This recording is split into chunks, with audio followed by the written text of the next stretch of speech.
কি কি কারণে রোজা ভঙ্গ হয়ে যায়। যে সমস্ত কারণে রোজা ভঙ্গ হয়ে যায় সেই সমস্ত কারণ আমরা উল্লেখ করব।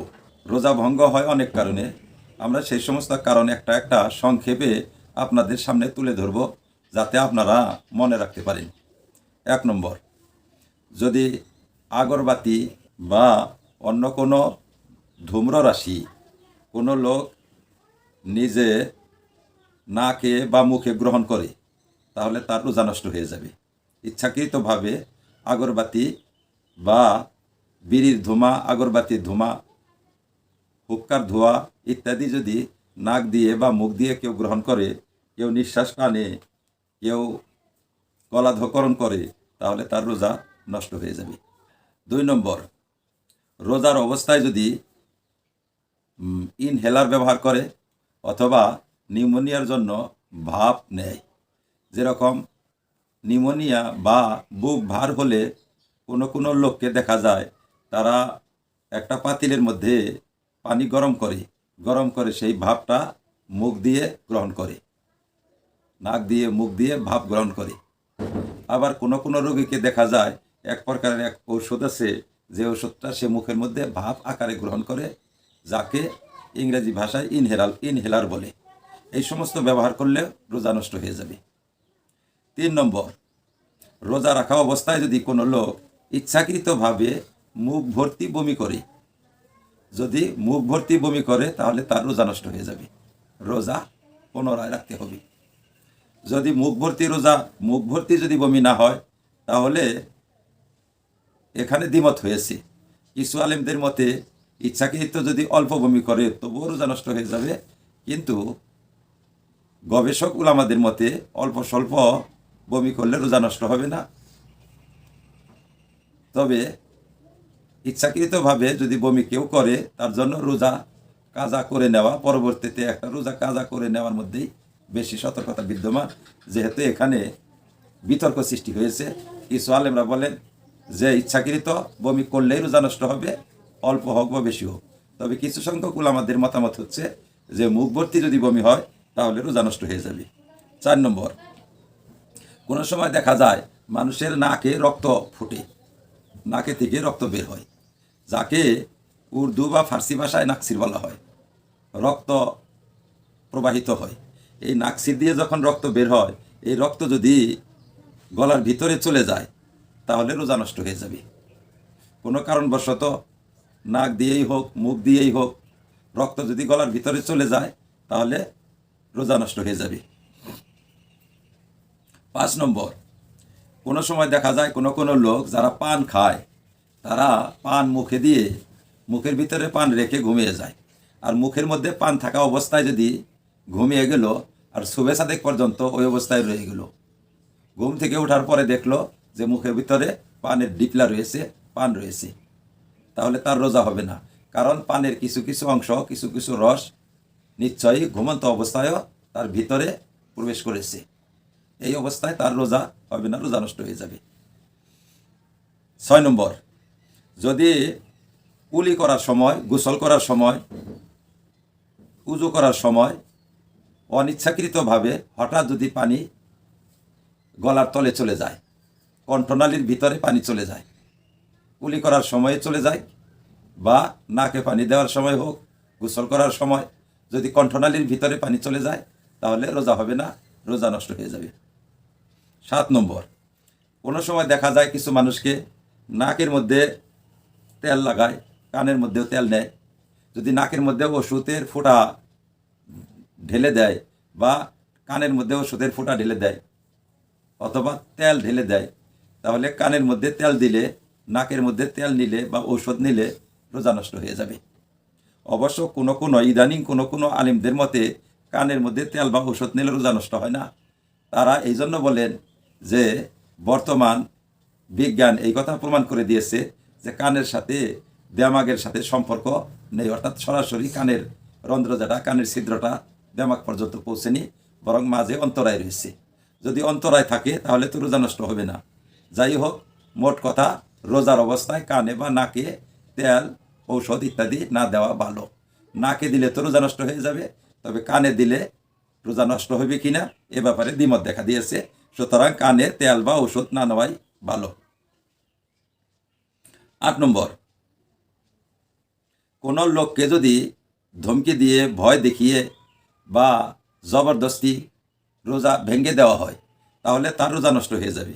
যেমন ভয় দেখানো হলো, কোনো মানুষকে ধমকি দেওয়া হলো, জোরে সোরে ধমকি দেওয়াতে ভয় দেখানে বা তাকে মারপিটের ভয় দেখানো হয়েছে, তুমি যদি রোজা ভঙ্গ না করো তাহলে তোমাকে মারপিট করা হবে, তোমাকে এমন ক্ষতি করা হবে, যদি এরকম হয় তাহলে তার রোজা ভঙ্গ হয়ে যাবে। শুধু রোজা কাজা করলেই হবে, কাফারার প্রয়োজন হবে না। 9 নম্বর, যদি কোনো লোক মাটি বা পাথর ইত্যাদি গলাধঃকরণ করে, মাটি বা পাথর ইত্যাদি যদি গিলে, এরকম বস্তু যদি খায়, অর্থাৎ অখাদ্য বস্তু, যে বস্তু সে খেতে মজাও পায় না, কোনো টেস্টও অনুভব করে না, কোনো স্বাদও অনুভব করে না, স্বাস্থ্যকর না, স্বাস্থ্যের জন্য হিতকর না, এরকম বস্তু যদি কেউ খায় বা এরকম বস্তু যদি কেউ গিলে, তাহলে তার রোজা ভঙ্গ হয়ে যাবে। শুধু কাজা করলেই হবে, কাফারা করতে হবে না। এক রোজার পরিবর্তে একটা রোজা বা দুইটার পরিবর্তে দুইটা রাখলেই হবে। 10 নম্বর হচ্ছে যে কোনো সময় দেখা যায় মানুষের দাঁতের মূলা থেকে রক্ত বের হয়, দাঁতের গোড়া থেকে, দাঁতের গুড়ি থেকে রক্ত বের হয়। যদি দাঁতের গুড়ি থেকে বা দাঁতের মূলা থেকে রক্ত বের হয়, আর রক্ত যদি থু বরাবর হয় বা থুর চেয়ে বেশি হয়, আর এই থু যদি গলাধঃকরণ করে, তাহলে রোজা নষ্ট হয়ে যাবে। আর যদি থুর চেয়ে কম হয়, অর্থাৎ থুর পরিমাণ বেশি, থুথুর পরিমাণ বেশি আর রক্তের পরিমাণ কম, পূর্ণ লাল না, একটু হলুদ রঙে, তাহলে রোজা নষ্ট হবে না। যদি লাল হয়, থুথু যদি লাল হয়, তাহলে রোজা নষ্ট হয়ে যাবে। সেই থু গলাধঃকরণ করলে বা গিললে রোজা নষ্ট হয়ে যাবে। 11 নম্বর, রোজা রাখা অবস্থায় কেউ যদি বিড়ি, সিগারেট, হুক্কা ইত্যাদি পান করে, তাহলে রোজা নষ্ট হয়ে যাবে। রোজা নষ্ট হবে, কিন্তু বিড়ি, সিগারেট, হুক্কা ইত্যাদি যেহেতু খাদ্যদ্রব্যের মধ্যে পড়ে না, সেই জন্য শুধু কাজা করলেই হবে, কাফারা ওয়াজিব হবে না। কাফারা ওয়াজিব হবে না, শুধু কাজা রাখলেই হবে। বিড়ি খেয়ে যদি একটা রোজা ভঙ্গ করেছে, সিগারেট খেয়ে যদি একটা রোজা ভঙ্গ করেছে, হুক্কা খেয়ে যদি একটা রোজা ভঙ্গ করেছে, তাহলে একটা রোজার বিনিময়ে একটা রোজা রাখলেই চলবে, কাফারা দিতে হবে না। অবশ্য কোনো কোনো আলিম বলেছেন, যাদের বিড়ি খাওয়ার অভ্যাস বা সিগারেট খাওয়ার অভ্যাস আছে, হুক্কা খাওয়ার অভ্যাস আছে, হুক্কা খেয়ে, বিড়ি, সিগারেট খেয়ে তারা পরিতৃপ্ত হয়, তারা স্বাদ অনুভব করে, তাদের জন্য হুক্কা, বিড়ি, সিগারেট ইত্যাদির মধ্যেও কাফারা আসবে, তবে ফতোয়া হিসাবে কাফারা আসে না।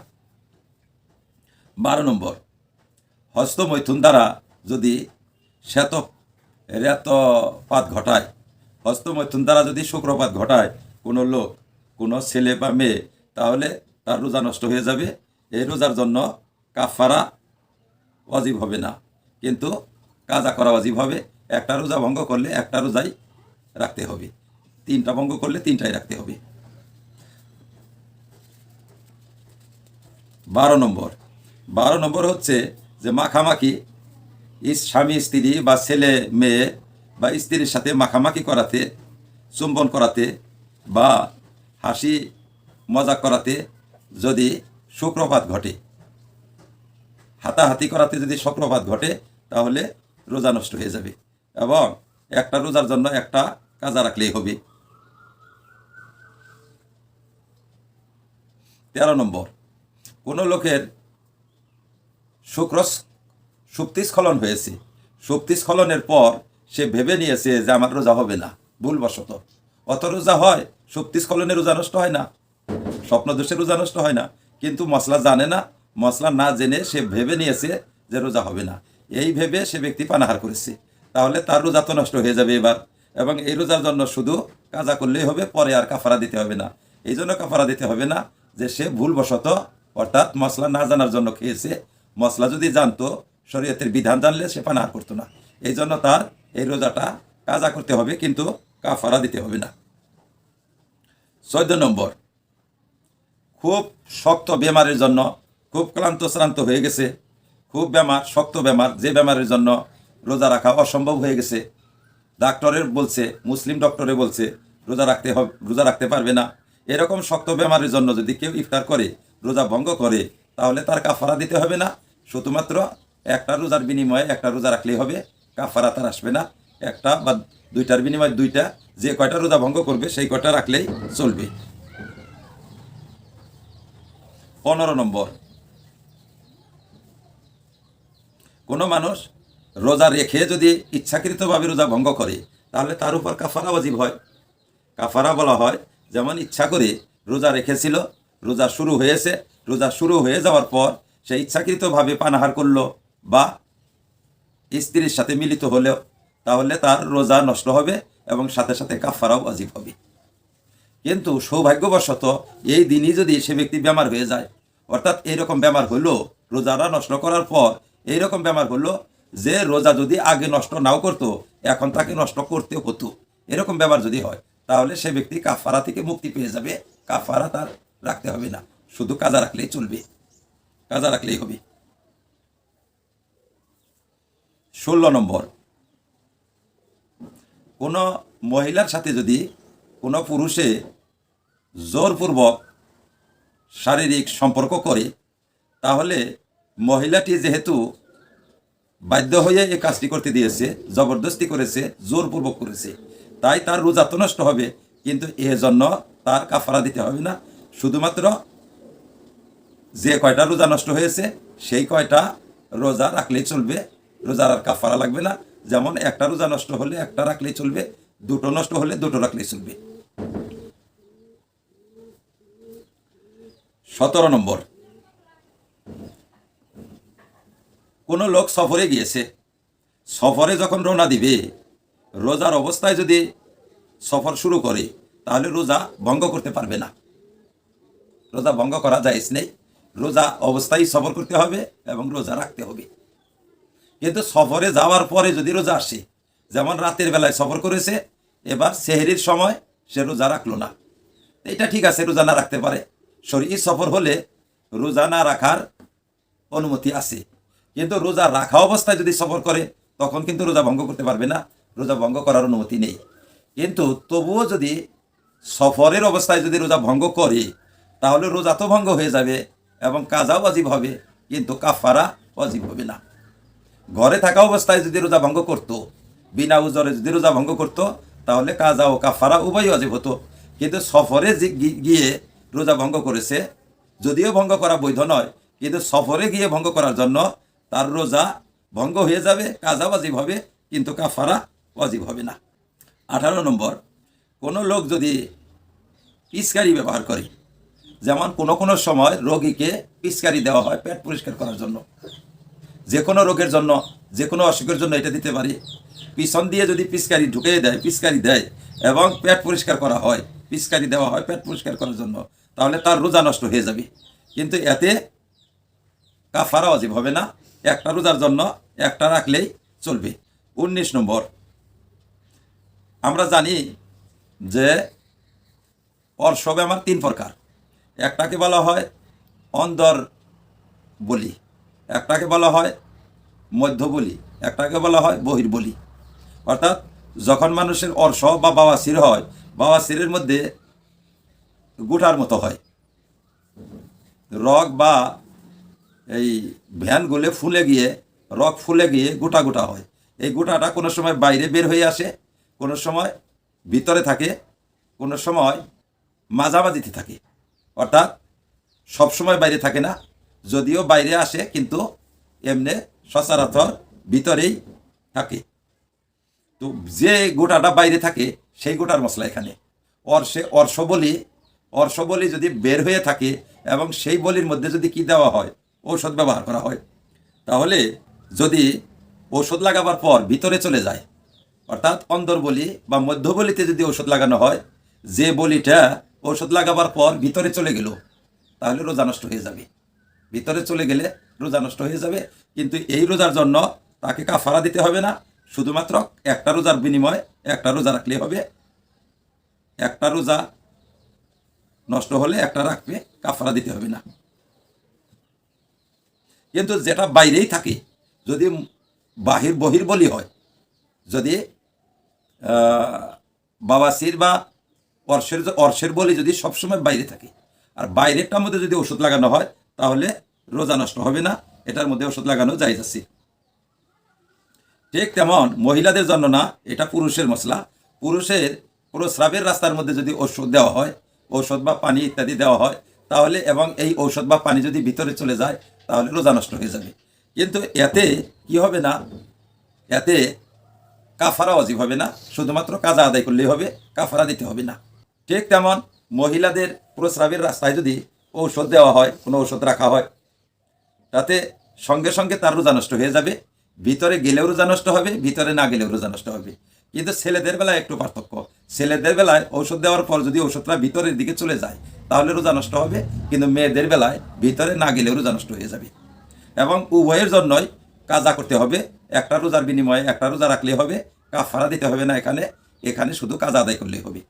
20 নম্বর, কোনো মহিলা বা দায়ী, নার্স বা ডাক্তার যদি প্রস্রাবের রাস্তার মধ্যে, যৌনপথের মধ্যে যদি হাত দেয়, আর হাত দেওয়ার সময় যদি হাতের মধ্যে কোনো পানি লাগা থাকে, ঔষধ লাগা থাকে, তাহলে হাত দেওয়ার সাথে সাথে রোজা নষ্ট হয়ে যাবে।